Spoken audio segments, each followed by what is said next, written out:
Good morning, everybody. Today we are continuing with the subject database management system, and we have started discussion with the unit number 5 about informal design guidelines and functional dependencies. In the previous class, we have discussed about informal design guidelines. We have seen there are 4 design guidelines, as we have discussed in the last class. The first one was semantics of the attributes. Second one was reducing the redundant values in tuples, and third one was reducing the null values and disallowing spurious tuples. So these were the 4 informal guidelines that are required for database management system. In addition to the constraints what we have defined while creating the relations or the tables, like we had not null constraint, primary key constraint, for foreign key constraint, check constraint, and so on. In addition to that, we need to follow some guidelines. So those are the guidelines what we have discussed in the previous class. And also we have started about functional dependencies. So what do you mean by functional dependencies? Just we'll discuss once again, and then we'll continue the topic about functional dependencies. As you know, there's a dependency existing between a set of attributes. Like for example, a set of attributes X functionally determines another set of attributes Y if the value of X determines a unique value for Y. That is, for example, social security number is a primary key that determines other attributes in the employee relation like F name, last name, salary, and so on. So we can say that your social security number attribute determines all other attributes, or other attributes, they are dependent on the SSN, what we can call. So that is what we call functional dependency. A set of attribute X functionally determines a set of attributes Y if the value of X determines a unique value for Y, what we call. That is what we call functional dependency, and the notation for that is, or the symbol what we use is FD is a functional dependency, and X and Y are nothing but they are the attributes of the relations, you can call them. When this exists, when the functional dependency exists, we say that for any two tuples T1 and T2 in any relation instance R of R, that is at any moment of R, the value of tuple T1 of X should be equal to value of tuple T2 of X. Then we can say that value Y of T1 should be equal to value T2 of Y, what we call. So then we can say that there is a functional dependency existing there. So it is written as X arrow mark Y. Yes, that is what we have seen in the symbol notation, and we write FD as functional dependency.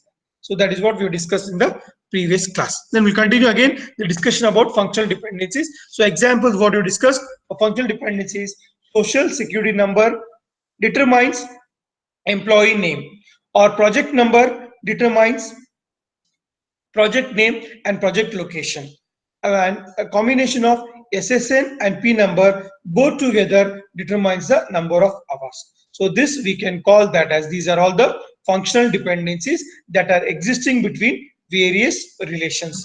So in all the relations or the tables what we discuss with respect to company schema, in every relation there is what you call the functional dependency existing. Yes. So a functional dependency is the property of the attributes in the schema or in the relation R, what you call. So what is the FD? It is also one of the property of the attribute.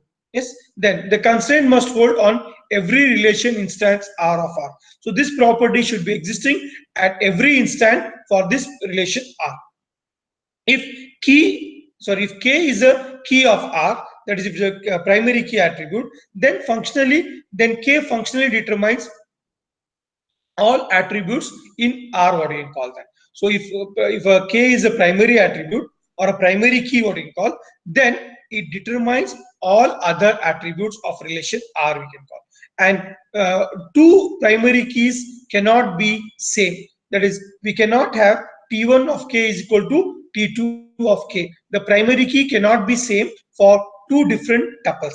It should be always unique, and it is always not null. So primary key T1 of K is not equal to T2 of K. We cannot have, or we never have, two distinct tuples for the primary key. So that is about your functional dependency. Yes. Next is, we are having the functional dependency. Some rules are there. We need to go through these rules there. We need to understand this rules. We call these rules as inference rules, what we call them. So there are the 6 inference rules are there with respect to functional dependency, what we call. So we're going to discuss all these rules here. So in these we call them as the inference rules. So there are 6 inference rules for the functional dependencies. So in a given set, a functional dependency F, we can infer additional functional dependencies that hold whenever the functional dependencies in F holds. So we can conclude, or we can derive, or we can come to the conclusion that when there is a functional dependency, yes, we can say that. So these functional dependencies, or we can derive these rules, what we can call them. Yes. So we call them also as, these 3 rules are also called as Armstrong's inference rules. So what is the first rule? Inference rule 1 says that it is a reflexive rule. What is a reflexive rule? If y is a subset of x, then we can say that x determines y, or y is dependent on x. So this rule we call that as a reflexive rule. So these 3 rules we call them as the Armstrong's inference rules. What is IR inference rule 1? It is reflexive rule, that what it says, y is a subset of x, then x determines y, what you call. So y will be one of the attribute of a relation x, you can call that. So this rule we call that as a reflexive rule. Then the next rule, inference rule 2, we call that as augmentation rule. If x determines y, then xz also determines yz. So what is that xz? Xz is nothing but x union z, what we call. Instead of writing x union z, we write it as xz. So if x determines y, then you can say that x union z will also determines y union z. So this rule we call that as a augmentation rule. Then the third rule is transitive rule. What is the transitive rule? That's nothing but based on the concept of transitive property, that we say that if A is related to B and B is related to C, then we can infer that A is also related to C. Same property holds here also. We call that as a transitive rule. So if X determines Y and Y determines Z, then we can infer that X determines Z. So this rule we call that as a transitive rule there. So these are the 6 rules with respect to what you call functional dependencies. So these are with respect to functional dependencies, we can infer, or we can derive, or we can come to the conclusion that all these rules are also holds with respect to the functional dependencies. So these rules we call them as given by Armstrong. We also call them as Armstrong inference rules, or we can also call them as the inference rules. So these are the 3 rules: reflexive rule, augmentation rule, and transitive rule. These are the rules hold, and all other rules that hold can be deduced from this. So based on these 3 rules, there are some other rules are also existing there. Yes. So other rules are there. That's what we're going to discuss. Other rules also. We call them as a decomposition, union, and pseudo-transitivity. So these 3 together, previously 3 and these 3, it becomes 6 inference rules. So first 3 are reflexive, augmentation, and transitive. Fourth rule will be decomposition rule, union rule, and pseudo transitivity rule, what we call. So these are the 6 inference rules. So in the exam also they may ask you about what are the inference rules. So you need to write all these 6 rules there. Yes. So from these 3 rules, that is reflexive rule, augmentation rule, and transitive rules, we can infer some additional inference rules that are useful in the case of functional dependencies. So the first rule we call that as a decomposition rule. What is the decomposition rule? If x determines yz, then we can say that x will also determine y and x determines z. So we are decomposing. So that x determines yz. Yz is nothing but y union z it is. So it is nothing but when x determines both the relations y and z, so we can infer, or we can decompose this functional dependency as x determines y and also x determines z. Separately we can write, we can decompose it. So this rule we call that as a decomposition rule. That is the 4th inference rule. Then 5th one, union rule.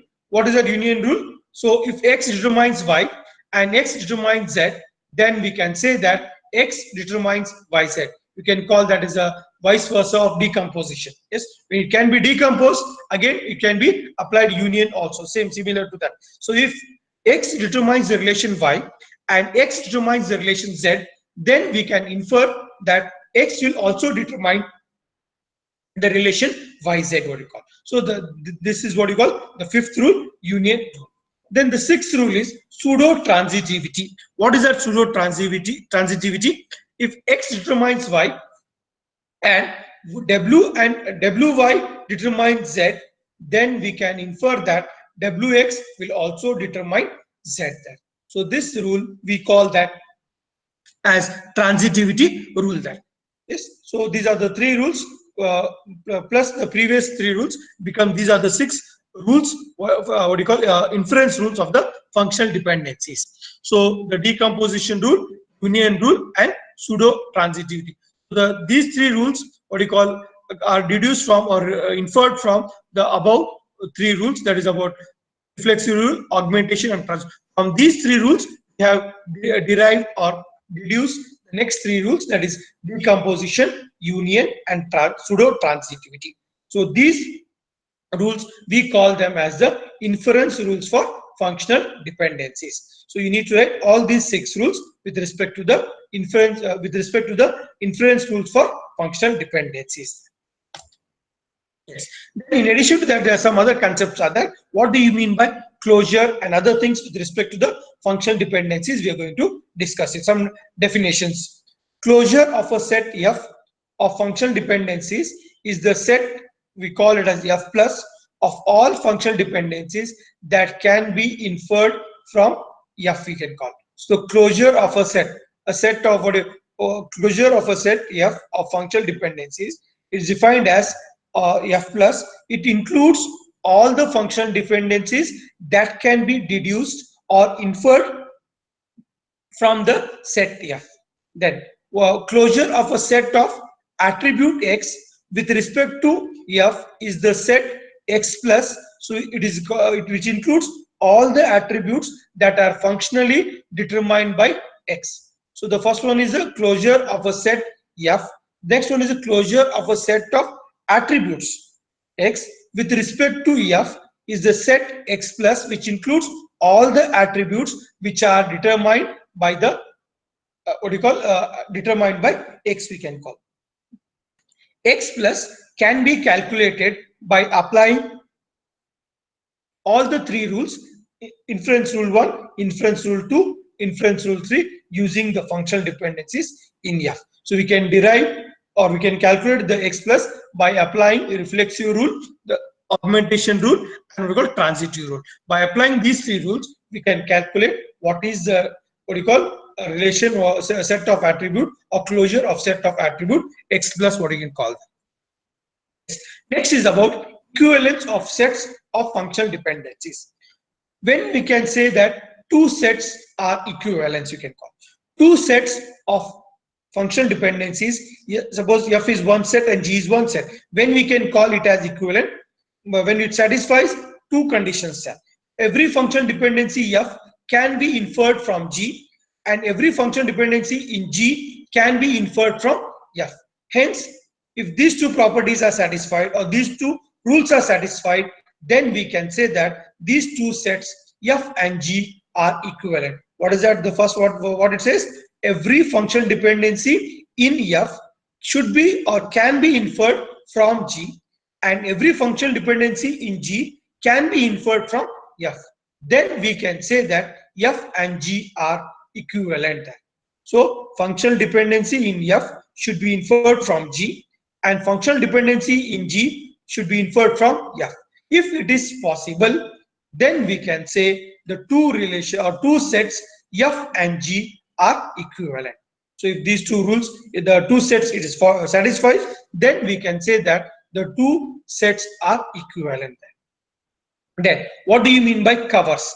F covers G. What is the definition of covers? If F covers G, if every functional dependency in G can be inferred from F.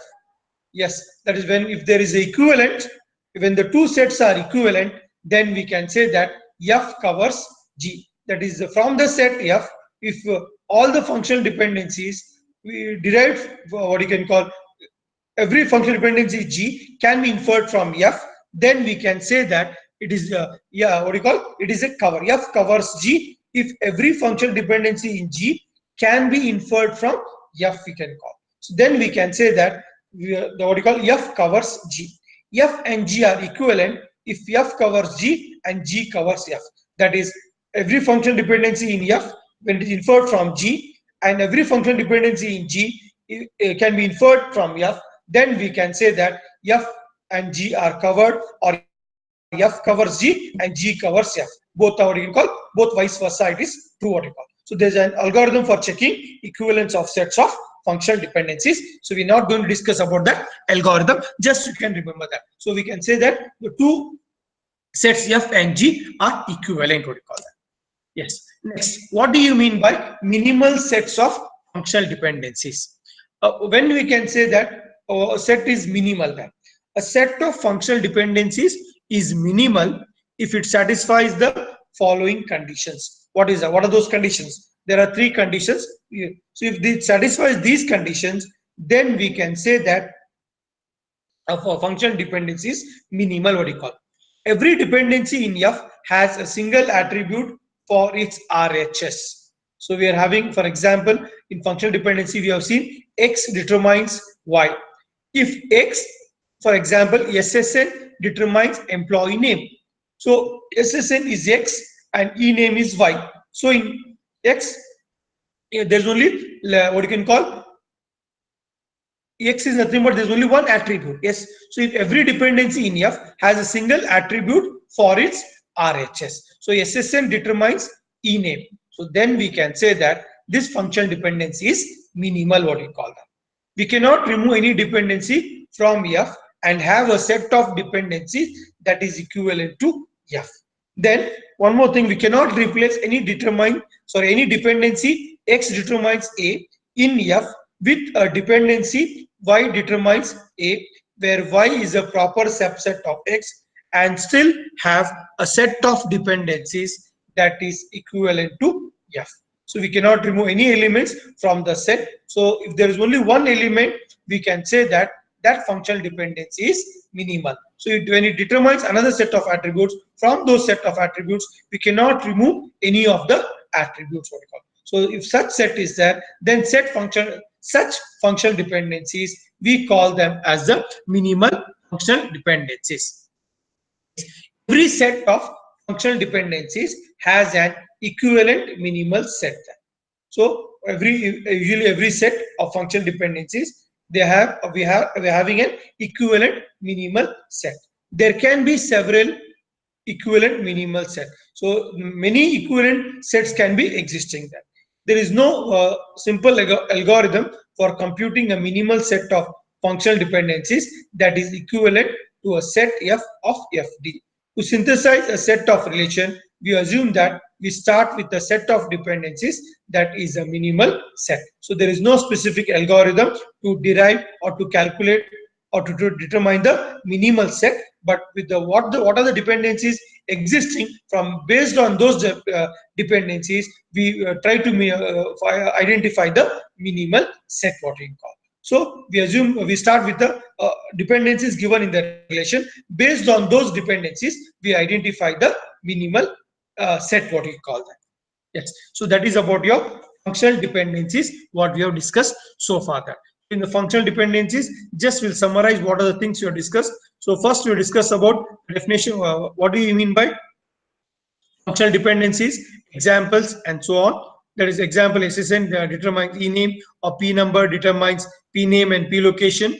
SSN and P number together determines hours. These are the example of functional dependency. Notation is FD. The notation what we use is X determines Y, or we can write it as Y dependent on X. In addition to that, we discuss about the second topic in functional dependencies, inference rules for functional dependencies. So we have discussed the first three rules. We call them as the Armstrong's inference rules, that is reflexive rule, augmentation rule, and transitive rule. Then based on these three rules, we can derive or deduce or infer other three rules. We call them as decomposition rule, union rule, and pseudo-transitive rule. So these three, it becomes totally 6 inference rules. So totally there are 6 inference rules with respect to functional dependencies. Then we will discuss some of the definition about closure. What do you mean by closure? What do you mean by equivalence of sets? So we can, every functional dependency in F can be inferred from G, and every functional dependency in G can be inferred from F. Then we can say the two sets of functional dependency F and G are equivalent, and we can also say that F covers G and G covers F if every functional dependency in G can be inferred from F, or every functional dependency in F can be inferred from F, then we can say that the F covers G or G cover F. Then we have seen what is a minimal set. So minimal set, the what you call, there should be only a one attribute for RHS. Then we can say that such type of functional dependencies are minimal set. So there is no specific algorithm to deduce what you can call minimal set, but based on the functional dependencies given in the relation, we try to deduce the minimal set of functional dependencies. So these are the things what we have discussed with respect to the functional dependencies. Next, we'll go to the next topic, that is we need to discuss about the normal forms. So in the normal forms, we'll be discussing the following topics: normalization of relation. What do you mean by normalization? Then practical use of normal form, where can we use it? Then definition of keys and attributes and participating in keys. Then what you call first normal form, second normal form, third normal form, and also the next one we're discussing about Boy's code normal form. So these are the topics what we need to discuss with respect to the unit number 5. So first we'll be discussing about the normal forms. What do we mean by normalization of relation set? Normalization is a process which was introduced by Cod in the year 1972. So what is normalization? So we have discussed in the same topic before. So there are some informal guidelines are there. Yes. So what are those guidelines? The 4 guidelines are semantics of attributes, reducing redundant values in tuples, reducing null values in tuple, and disallowing spurious tuples. When we are having so many constraints like not null constraint, primary key constraint, check constraint, and what do you call other constraint assertions are there. So in spite of all these constraints, still the redundancy is existing. Yes. So or there may be some issues may be there. Yes. To reduce all these problems, so Cod has introduced some rules or guidelines what we need to follow, or we need to apply for a particular relation. Those what you call rules was introduced by Cod in the year 1972. So applying some rules or guidelines for a particular relation to get into a particular form, that relation to design in a particular form, we call that as a normalization. Yes. So normalization is a process of applying some rules or guidelines to reduce a relation into its simpler form, what you call it, it's a simpler or simplest form we can call. So that process we call that as a normalization. So we are having what you call by following all the informal guidelines. Also there may be some disadvantage or there may be redundancy existing in the relation. To avoid those redundancy, we need to apply this what you call a process called as normalization of relation, or we call that as a normalization process. So what we do in this process, basically what we do when there may be redundancies existing, we decompose the relation into simpler relation, we can call. So when there are what you call a relation having n number of attributes and there may be redundancies existing. So to reduce this or to eliminate this redundancy, we are what you call decomposing the relation into smaller relation. So what is the definition of normalization? The process of decomposing unsatisfactory or bad relations by breaking up the attributes into smaller relations. What we are doing? We are decomposing the relation. Why we are decomposing? There are some bad attributes are there, or that there are n number of attributes which are leading to maybe redundancy or maybe some other issues, maybe the anomalies may be there. Yes. To eliminate this, we are decomposing the relation into smaller relation. So that process, we call that as what we call normalization process, and it was introduced by Cod in the year 1972. Then, what is normal form? Condition using keys and functional dependencies of a relation to certify whether a relation schema is in a particular form. So we use some already you have defined primary key and foreign keys. So we use use these keys, primary key and foreign keys, and usually we use functional dependencies to check whether that relation is in normal form or not. Yes, so we use the functional dependencies to identify what we call whether these relations are in normal form or not. Yes. Again, normal form, there are different types. First normal form, second normal form, third normal form, and Boyce code normal form. They are based on what you can call keys, what you call based on the keys, is the primary keys and functional dependencies of a relation, what you call. Then fourth normal form is based on what you call multi-value dependencies, and even we are having fifth normal form, which is based on keys and also joint dependencies. We are not going to discuss about fourth normal form and fifth normal form, but we need to discuss about first, second, third, and BCNF. Four normal forms we need to discuss in this topic, what I call. Yes, that is about a brief introduction to normalization. Then, what is the use of normal form? Why we should, what is the practical usage? Why we should apply these rules? Without normal form, can't we use the tables? Yes, we may use it, but when you use without applying normal forms, there may be what you call redundancy may be existing there. Yes, so to remove redundancy or to eliminate what you call improper functional dependencies, we are applying or we are checking to see whether these relations are in normal form or not. Yes, first one is, yeah, what is the usage? Practical use of normal form. Normalization is carried out in practice so that the resulting designs are of high quality and meet the desirable properties. So why we are applying normalization? So we want to improve the quality of our design. So we don't want redundancy. We say eliminate redundancy. Still, by applying those informal guidelines, still what you call redundancy is existing. We cannot say that redundancy can be zero. It's very difficult. In some cases, still there will be redundancy, but we need to have minimum redundancy as far as possible. To have minimum redundancy, so we are going to apply all these rules. We call them as the normalization. So why we carry out this process of normalization? Because to improve the quality and meet the desirable properties of the what you can call the relation. Then next point, the practical utility of these normal forms becomes questionable when the constraints on which they are based are hard to understand or to detect. Sometimes we have defined the constraint. In spite of all these constraints, so the relations are not meeting your requirements. So because of that, we need to apply this normal forms. Then till which normal form we need to apply? So there, so first is second, third, fourth fourth normal form, BCNF, or fourth normal form, or fifth normal form. So usually that it's not mandatory to apply all the normal form. Usually we can apply it to third normal form or BCNF, or even you can call fourth normal form. So that depends on your what you call application. That depends on your requirements. So the more higher the quality, higher the normalization, what you call.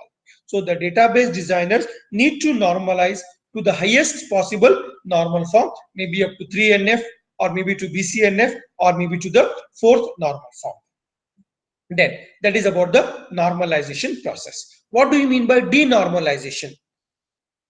The process of storing the join of higher normal form relations as a base relation which is in a lower normal form.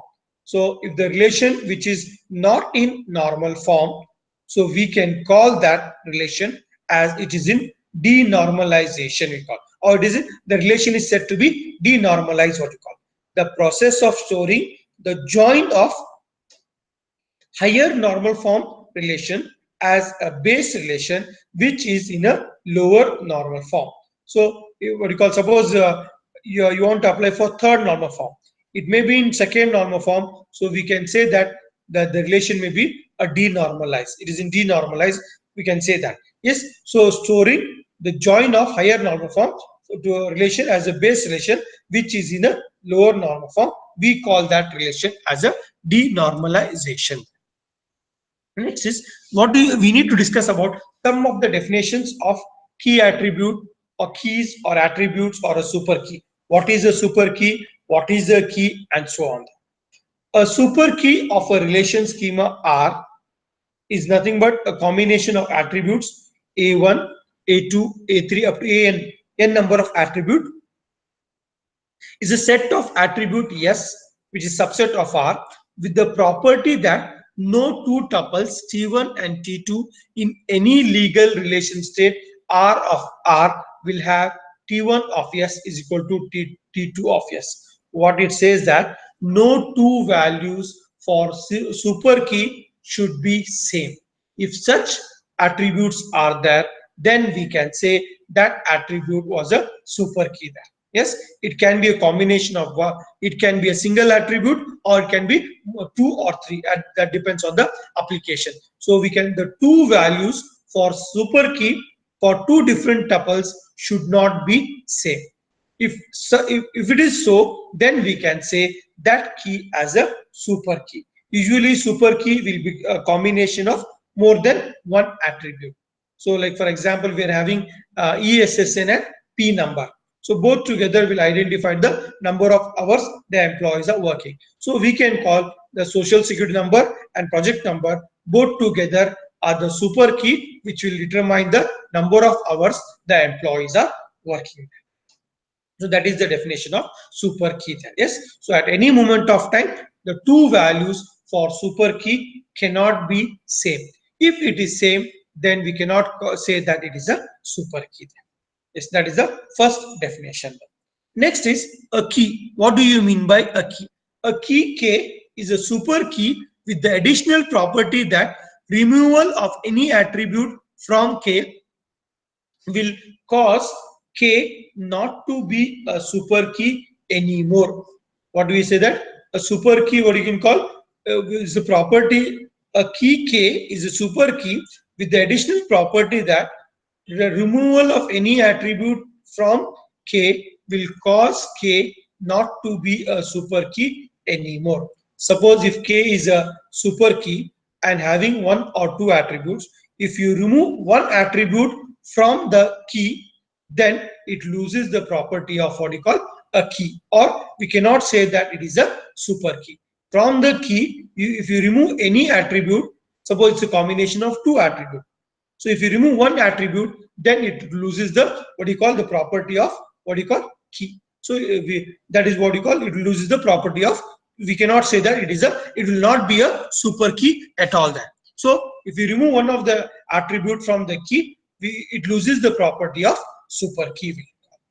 That is what we call another property of what you call key. Yes. Next, what is a candidate key? Next definition of candidate key. What is a candidate attribute which is eligible to become a candidate? What do you call a primary key, but it is not a candidate. It is not a primary key. Such key we call them as a candidate key. Can call. So what is that? Attribute which is eligible to become a primary key, but it is not a primary key. So such attribute we call that as a candidate key there. Yes. So the same example, the example can be in your classroom. Suppose there are elections for the class representatives in the classroom. So there are 4 candidates who are contesting for the elections. So all the 4 the students are, they are the candidates to become class representative. Out of 4, suppose there one candidate or one student will be elected to what you call as a class representative.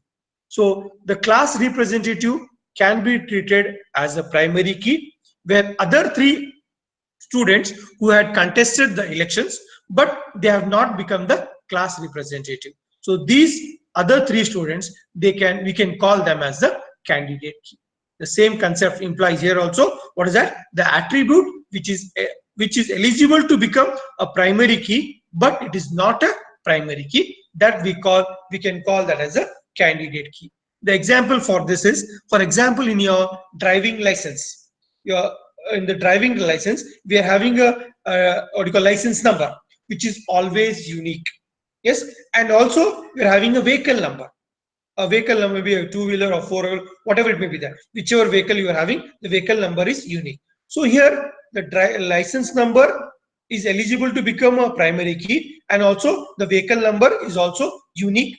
Yes, and that also is eligible to become a primary key. So example, if you take license ID or a license number, so that if you select it as a primary key, then the vehicle number becomes a candidate key.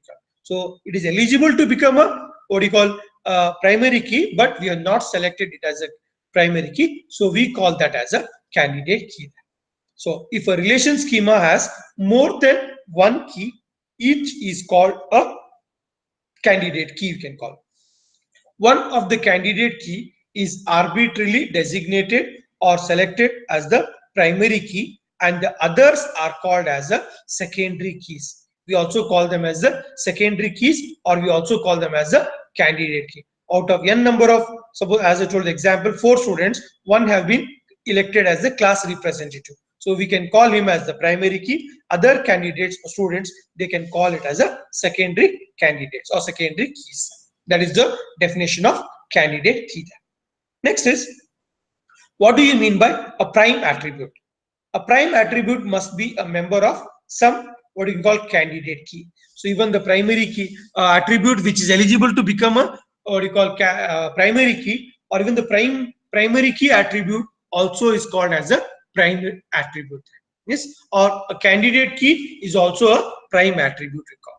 Then when we are having prime attribute, what are non-prime attributes? The attributes which are not key attributes or candidate attributes, those attributes we call them as the non-prime attributes. The attributes which other than the key attributes, we call them as the non-attributes. A key attribute is also called as a prime attribute or primary key attribute, we can call. Yes, so attributes other than the primary key, we call them as a non-prime attribute. A non-prime attribute is not a prime attribute. It is not a member of any candidate key, what you call. So other than the primary key attributes, example in the case of your employee relation, SSN is the primary key what we define. So SSN itself is your prime attribute. Other attributes, F name, last name, middle initials, salary, they becomes your non-prime attributes. Yes. So these are the definitions what we have discussed so far related to your primary key set. Next we'll discuss about the first normal form set. What is the definition of first normal form? The definition of first normal form says that all the attributes of a relation should be individual or what do you call atomic value set. Yes, what do you call it should be atomic, single valued and atomic values, what you call that.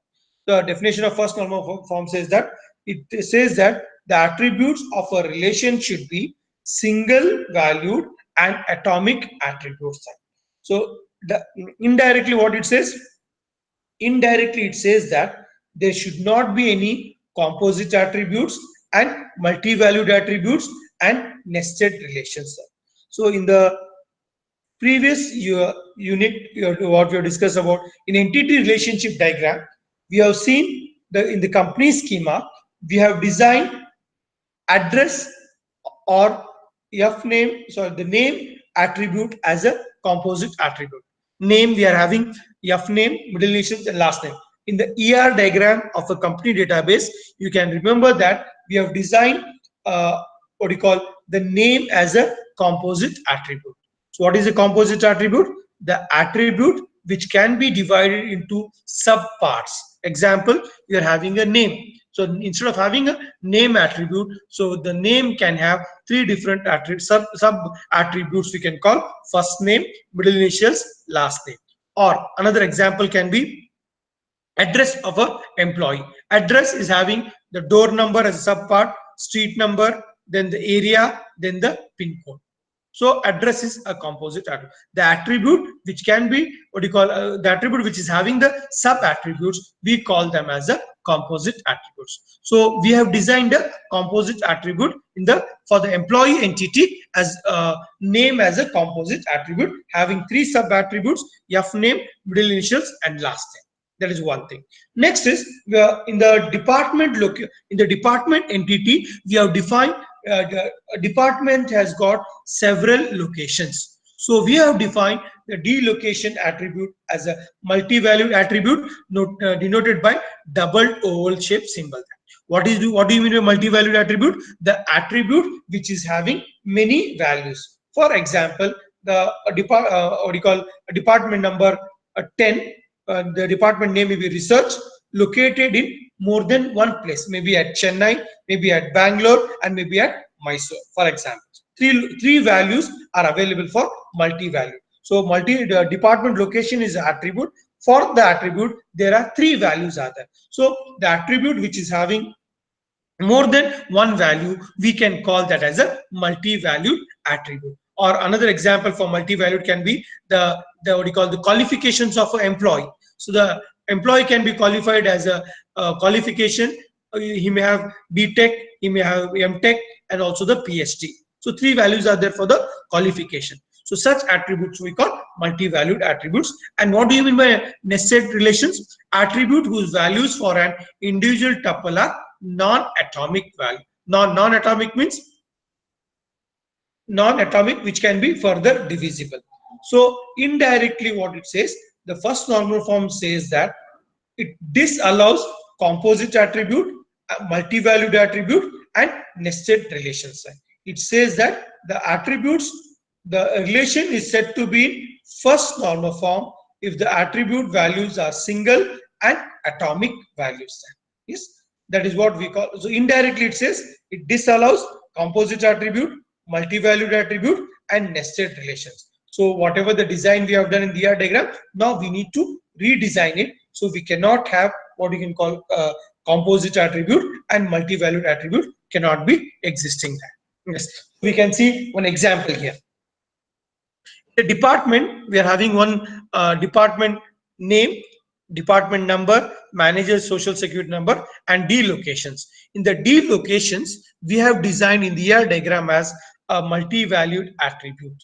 So you can say, you can see in the diagram here, the research department name is research, department number 5, manager social security number, some value is there, and the department is located in more than one place like Bel Air, Sugarland, or Hostel. So here the D location is a multi-valued attribute. So as per the definition of what you can call first normal form, so it disallows multi-valued attribute. Then we need to eliminate what you call such type of attribute. So hence if we eliminate such type of attribute, we can say that that relation is said to be in one NF. Yes. So what we need to do now, we'll remove the attribute delocation. Then we are making delocation as what you call a single valued attribute. When we make it as single valued, then we may have the following attributes: department name, department number, manager, social security number, location. But here the value research will be what you call repeated that. Yes, Bel Air, Sugarland, and Hostel. Yes, so this is how now we can say that this relation department, that is the figure C, is said to be in first normal form. Then why it is said to be in first normal form? Because in the figure B, what you can call the delocation was a multi-valued attribute. So we have eliminated or multi-valued attribute, and we have decomposed this relation or the delocation attribute into a single valued attribute, what you call. So that is about that is we have made a delocation as a single value. Hence we can say the department, what you can call the figure C relation is said to be in first normal form. Hence this relation we call it is in first normal form, what we call it. One more example. Yes, we are having a relation employee and project. Employee project we can call a relation employee project, having the attributes social security number, employee name, P number, that is project number, and number of hours. Yes. So we have entered some values here. So social security number, what you can call employee name, project number, and number of hours. Yes. So here again, P number and that is project number and hours, they are multi-valued attribute. So Smith, for example, is working on what do you call two projects, 1 and 2, and is working 32 and 7. What are the values we entered there? So here P number is a and hours, they are multi-valued attribute there. So hence we need to eliminate such type of attributes. So the definition of first normal form, what it says, eliminate what you call or disallow multi-valued attribute. So in this relation, what we have done is to eliminate multi-valued attribute, we have decomposed employee project relation as two different relation. One relation as employee project 1 having two attributes, social security number and employee name, and another attribute, social security number, project number, and hours as another attribute. Now we can say that, so this relation with figure C is said to be 1NF. Why? Because here we have eliminated multi-valued attribute. So as per the definition, so it allows disallows multi-valued as well as a composite attribute. Hence, this relation is said to be in first normal form. So we have decomposed the relation employee project into two different relations, employee project 1 and employee project 2. Here there are no multi-valued attributes or composite attribute. Hence we can say this relation is said to be what we call in first normal form. Then it's fine. Yes, these are the things what we have discussed today. That is just, we'll summarize what are the things we have discussed in the today's class. In the next class onward, we can discuss about second normal form, third, and BCNF. Today, just we'll discuss, summarize the things what we discussed. So we are in the today's topic. We discussed about functional dependencies. We have discussed, in addition to functional dependencies, we have discussed some of the definition related to normal forms we can call. So we have discussed some definition. What do we mean by normalization? So normalization was a process introduced by COD, what you can call Boyce code. Then we have discussed what you call it's a nothing but it's a process of applying a series of steps we can call. Yes, applying a series of steps, and when you apply this, then a series of steps or guidelines, we can say that relation what you call is said to be in a particular normal form. So and these normal forms are based on the primary keys and functional dependencies. Then there are various types of normal forms are there. That is nothing but first normal form, second normal form, third normal form, and Boyce code normal form. They are all based on the key attributes of multi-valued dependencies. And in addition to that, there are fourth normal form and fifth normal form, which we are not going to discuss, that are based on the multi-valued dependency and what you call and joint dependencies. Is what is the usage of normal form we have discussed? Yes, it is why we need to apply normalization process. So we need to apply normalization process to improve the quality of your design and meet the required what do you call the properties of the relation, what do you call that. Yes, and till how many normal forms we need to apply, that depends on the application. So the better the higher the normal form, the higher the quality we can call. So in most what you call practical uses, practical applications, we may apply to third normal form or fourth or even up to BCNF or fourth normal form. That depends on the criteria of your application. Then what do you mean by denormalization? So if the any relation which is in not in normal form, we can call that relation as it is in denormalized form. Then in addition to this, we discuss some definition of what do you mean by a super key. Then super key is nothing but a combination of attributes, a set of attributes which will determine the particular other set of attributes, and the two values for super key cannot be same. Then we are having a key from a super key. If you remove any one of the attribute, then a super key does not exist, what we call that. Then we have discussed what do you mean by a candidate key. A candidate key is a key which is eligible to become a primary key, but it is not a primary key, what you can call that. So they are also called as the second, the candidate keys are also called as the secondary keys. Then we have discussed about prime attribute. Primary key attribute is also called as a prime attribute. The attributes which are not prime attributes, they are called as the non-prime attributes, what you call it. Next, we have discussed about the first normal form. So it says that the attributes of a relation should be single valued and atomic. So indirectly, it says that it disallows composite attributes and multi-valued attributes and nested relations. So in example we have seen here, in this example, we're having delocation as a multi-valued attribute. So this relation, department relation, delocation in the figure A, delocation is a multi-valued attribute. So hence this relation, figure A, is not in normalized form. So to reduce it to normal form, what we can do is we need to make the delocation as a single valued attribute. Hence we can say that this department relation is in first normal form. And one more example what we have discussed is having employee project. So in which project, what you call P number and hours is a multi-valued attribute. Hence this relation is not in normalized form. To reduce it to normal form, what we have done is we have decomposed this relation into two relations called as employee project 1 and employee project 2. And here employee project 1 and employee project 2, there are no multi-valued attribute. Hence we can say that these two relations are said to be 1NF. Yes. So these are the things what we have discussed. Then other things, second normal form, third normal form, and Boyce code normal form, we'll be discussing in the next classes. So if you got any doubts, you can ask me as well.